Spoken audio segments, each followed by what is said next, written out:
Bonjour les amis, nouvelle vidéo aujourd'hui pour parler de Maître Diviso qui était reçu par Florian Philippot et qui nous prédit tout simplement des choses qui vont mal se passer en France. Mais juste avant bien sûr de l'écouter comme d'habitude, n'oubliez pas de vous abonner, le pouce, le commentaire, le partage, le boost de la vidéo. Et puis si vous voulez soutenir mon travail, ça se passe par Tipeee et par Patreon. J'ai besoin de votre soutien. Allez, on les écoute et on en parle juste après. C'est ça la question de fond. Euh, Ce qui dysfonctionne, c'est deux choses. C'est d'abord le sens de l'État, le sens de la priorité. Un État, c'est une institution, c'est une entité qui est capable de choisir et de prioriser, effectivement. Le problème, c'est que nous avons un État qui a fait des choix. Et parmi ces choix, la justice n'y a jamais figuré, n'a jamais été le premier choix. La santé n'a jamais été le premier choix. On l'a vu pendant le Covid. Le Covid était une succession de cas individuels, mais à la fin, qui traduisait un dysfonctionnement majeur du système de santé. C'est la même chose avec le système judiciaire. Euh, il faut quand même mesurer deux choses. D'abord, nous sommes aujourd'hui à 77 euros, en gros, par citoyen. Ça, c'est le budget de la justice. Oui. L'Italie en débloque 100. Bien. L'Espagne, à peu près autant, 96. Et nous sommes dans une moyenne européenne qui est bien au-dessus, puisque nous sommes justement autour des 85. Donc l'Italie est au-dessus, alors que vous connaissez la situation budgétaire de l'Italie quand même. Ouais. L'Italie est au-dessus, l'Espagne est au-dessus, l'Allemagne, n'en parlons pas, on a explosé les budgets, on a 136 euros, et la moyenne européenne 85 et la France 77. À partir de là, une fois que vous avez dit ça, pouvez essayer de demander au procureur de travailler du matin 5 heures au soir minuit. Vous pouvez dire qu'il y a des problèmes d'hommes, et il y en a sans doute, il y a toujours des problèmes d'hommes. Mais à un moment, est-ce que ces problèmes d'hommes ne viennent pas du fait qu'il n'y a pas assez d'hommes? Donc ça, c'est fondamental. Deuxième élément, j'ai entendu Je me permets incidemment là-dessus, Consigny. Fabrice, je me permets juste là-dessus. Le budget, vous le savez comme moi, vous avez parlé de priorité, ce sont des choix aussi. Est-ce qu'on peut à la Ah, fois complètement. effectivement mettre si peu pour la justice, et effectivement on met beaucoup moins que les autres. Or, on a, je crois, pas moins de criminalité et de délinquance, même sûrement plus. Mais à côté, vous avez vu l'échec qu'on n'arrête pas de faire pour l'Ukraine, contribution française au budget de l'Union européenne. Enfin, ce sont des chèques de plus en plus élevés et délirants. Donc il y a quand même là aussi un choix en fait qui est fait. Bah, il y a ce choix-là, mais il y a le choix, oui, c'est un choix, mais il y a aussi tout le choix des commissions qui servent à rien, et sur lesquelles, effectivement, il paraît qu'il fallait s'attaquer. Mais si on commence à s'attaquer, où est-ce qu'on recasse les copains? C'est tout le problème. Je veux dire, on sait tous que dans les programmations de réforme de l'État, ces fameuses commissions qui coûtent de l'argent, hein, faut pas minimiser le coût qu'elles représentent. Bien sûr. Eh bien, euh, on a fait le choix de ne pas le faire. On a fait le choix de ne pas réformer l'État, de ne pas avoir de véritables réformes d'envergure. Bon, bah, on le paye aujourd'hui. Mais ce qui est intéressant, c'est que ce qu'il faut bien que chacun mesure, c'est qu'au niveau des procureurs, parce que c'est ça qui est en cause aujourd'hui, euh, les procureurs, c'est 3 procureurs pour 100 000 habitants. Il en faudrait pour que ça tourne, une étude de la Commission européenne, pour le coup, a montré que on est à 11. En fait, il faudrait que ça tourne à 10, 11 pour que ça fonctionne. Pas que ça fonctionne très bien, mais que ça fonctionne. Donc vous imaginez, on est à 3 procureurs pour 100 000 habitants. Qu'est-ce que ça veut dire une fois que vous avez dit ça? Ben, ça veut dire que vous avez des dossiers qu'il faut prioriser, forcément. Il faut bien mesurer une chose.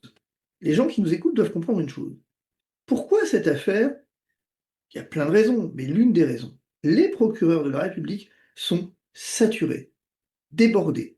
Ils sont sous l'eau. Il y a un burn-out des professionnels de la justice qui est réel. Et à ce titre, euh, il y a deux choses qui se passent. D'abord, et vous le savez, les procureurs ne sont pas indépendants.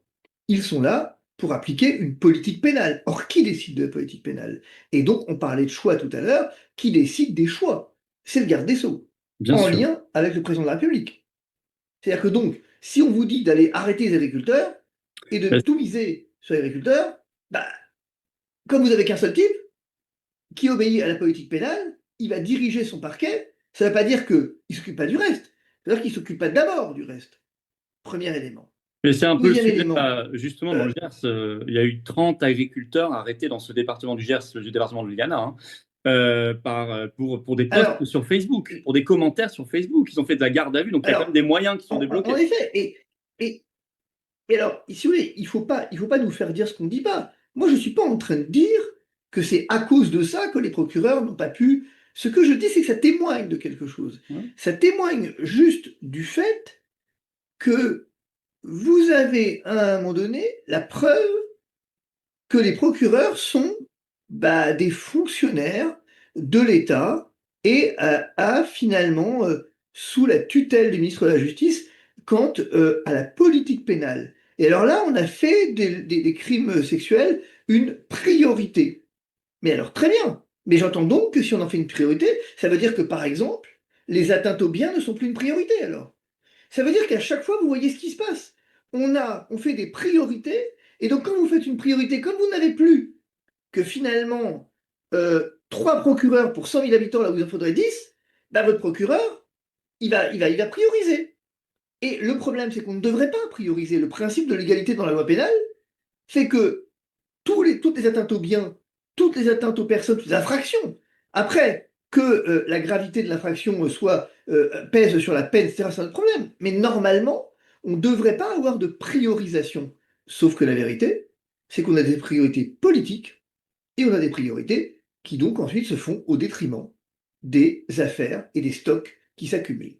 Premier élément. Deuxième élément, comprenez aussi une chose, c'est que les parquets, ils sont débordés par quelque chose, par l'ultra-violence qui sévit dans notre société. Nous avons un problème de délinquance ordinaire qui pourrit la vie des parquets. Je veux dire, on nous le dit. Je veux dire, les parquets nous le disent à nous. Ils disent, on est là, on n'en peut plus. On n'en peut plus parce que regardez ce qui se passe à Nantes, parce que regardez ce qui se passe à Grenoble, parce que la France est devenue effectivement un coupe-gorge. Il faut avoir l'honnêteté de dire que finalement, manifestement, au titre des priorités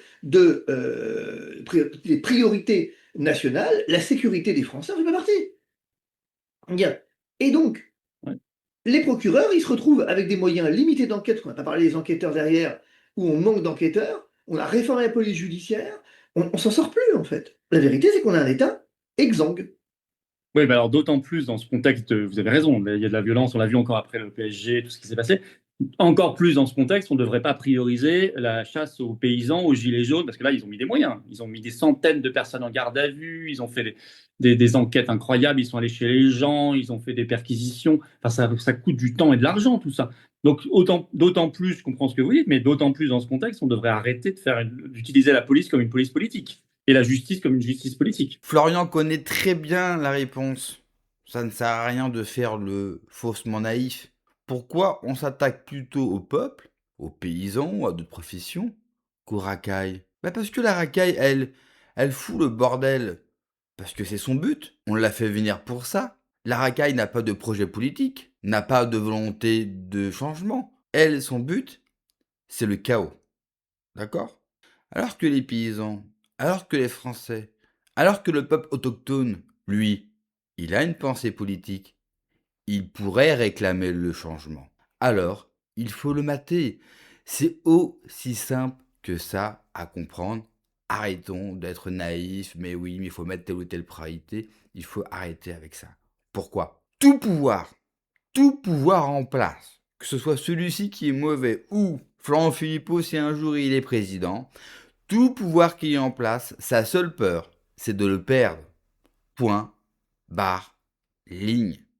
Donc vous allez taper sur ceux qui sont en mesure de vous le faire perdre, le pouvoir.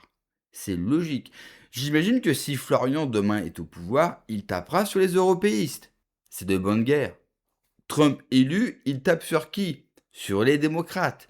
C'est de bonne guerre. Le pouvoir, il a toujours peur d'une chose, de le perdre. Et puis, le pouvoir en France, il s'est aperçu par Jean-Marie Le Pen au second tour, le non au référendum, bien sûr européen, les gilets jaunes, mais il s'est rendu compte que on a eu beau les matraquer depuis des années, les humilier depuis des années, il y a encore, vous savez, ces fameux Gaulois réfractaires. Cette phrase, elle nous a paru, sous le moment, anodine, politiquement parlant. On s'est dit, encore Macron qui nous crache à la gueule. C'est vrai qu'il nous crache tellement à la gueule qu'on en prend la bonne habitude. Mais en fait, dans cette phrase, il avait tout résumé. Le système et les élites mondialistes, les élites européistes, ont compris qu'il y avait encore une part de la population qui est importante, qui pourrait se soulever. C'est pour ça qu'ils sont capables d'utiliser des moyens qui sont considérables envers un paysan et 3 vaches. C'est pas contre le paysan lui-même.